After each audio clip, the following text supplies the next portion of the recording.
कडेगाव येथे वयोवृद्धास बांधून घालून जबरी चोरी करणाऱ्या तिघांना मोर्शी येथून ताब्यात घेतले। त्यांच्याकडून 1,75,000चा मुद्देमाल जप्त करण्यात आला आहे।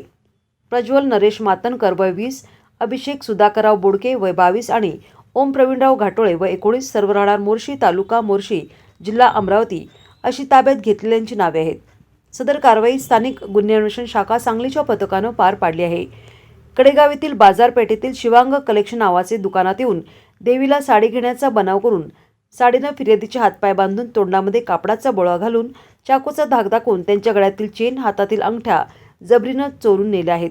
ही घटना 28 सप्टेंबर रोजी सकाळी 8:30 ते 8:45 वाजण्याच्या दरम्यान घडली होती।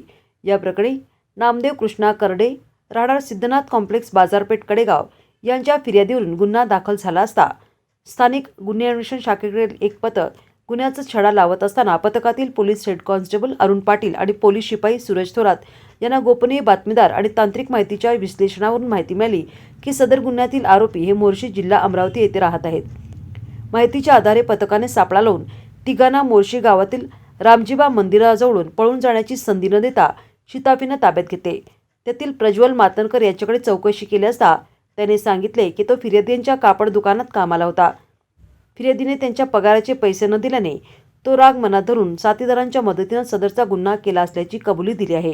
सदर आरोपींनी जप्त मुद्देमाल पुढील तपासकामी कडेगाव पोलीस ठाण्याकडे वर्ग करण्यात आला असून पुढील तपास कडेगाव पोलीस ठाणे करीत आहे।